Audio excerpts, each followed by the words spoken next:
Questão 50. Suponha f contínua no intervalo de 1 a 5 e que as únicas soluções da equação f de x igual a 6 são x igual a 1 e x igual a 4. Se f de 2 é igual a 8, explique por que o f de 3 tem que ser maior do que 6. Interessante isso aqui, né? Também uma aplicação do teorema do valor intermediário, né? Então, f é contínua nesse intervalo de 1 a 5, f de x igual a 6, essa equação aqui, f de x igual a 6, tem apenas duas soluções, 1 e 4. Se o f de 2 for 8, por que necessariamente o f de 3 tem que ser maior do que 6? Tá? Vamos pensar por contradição, pessoal? O que acontece que se o f de 3 for menor ou igual a 6? Ó, suponha f de 3 menor ou igual a 6. f de 3 menor ou igual a 6.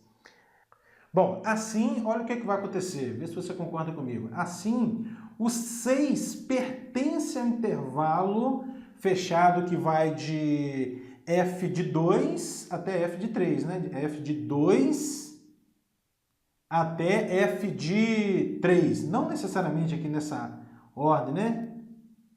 Não, né? De repente o f de 3 pode ser menor e tal, mas enfim, o 6 pertence a esse intervalo, o intervalo fechado de extremos f2 e f de 3.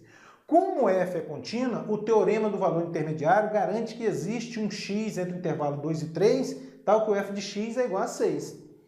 Bom, mas isso não pode acontecer, porque as únicas soluções da equação f de x igual a 6 são quem? 1 e 4. Pronto, isso justifica o fato de o f de 3 ser maior do que 6.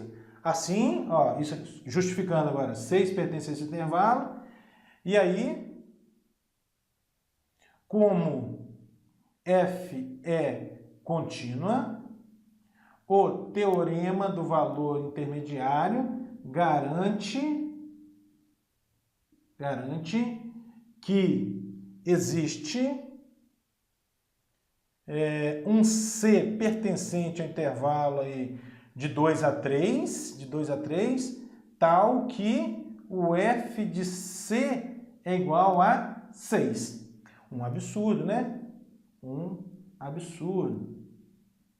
Por que um absurdo? Porque as únicas soluções de f de x igual a 6 são x igual a 1 ou x igual a 4. Um absurdo, pois as únicas soluções de f de x igual a 6 são x igual a 1 e x igual a 4. Pronto, está justificado. Então, por que o f de 3 tem que ser maior do que 6? Se ele for menor ou igual a 6, você considera esse intervalo. Ó. O 6 pertence ao intervalo de extremos f de 2 ou f de 3. De repente, que o f de 2 pode ser maior ou menor, mas esse não é o caso, né? Então, 6 pertence a esse intervalo, né? E aí, como f é contínua, o teorema do valor intermediário garante que existe um C pertencente ao intervalo de 2 a 3, tal que o f de C é igual a 6. Um absurdo, pois as únicas soluções de f de x igual a 6 são x igual a 1 e x igual a 4. Acabou.